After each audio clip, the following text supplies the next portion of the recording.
Labas visiems, mes sakysim labai šūdas.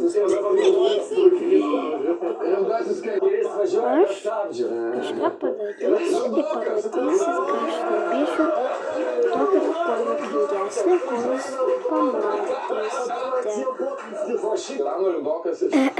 Vieną kartą gyvena ponas Šūdas. Kažką jis ėjo prie kokios moteris, kur buvo kažkokia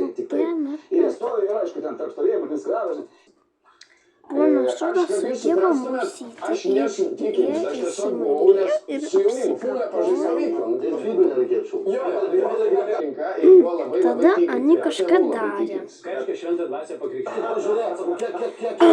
Ponas Šūdas su musyte darė seksą. O toliau Ani kažką dar kažką darė. Pamatysite.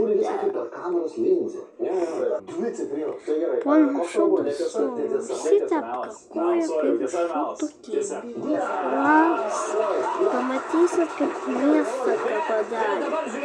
Ir kažką. Apkakojo visą mėsą ir daug šūdų. Pabaiga. Visiems ate.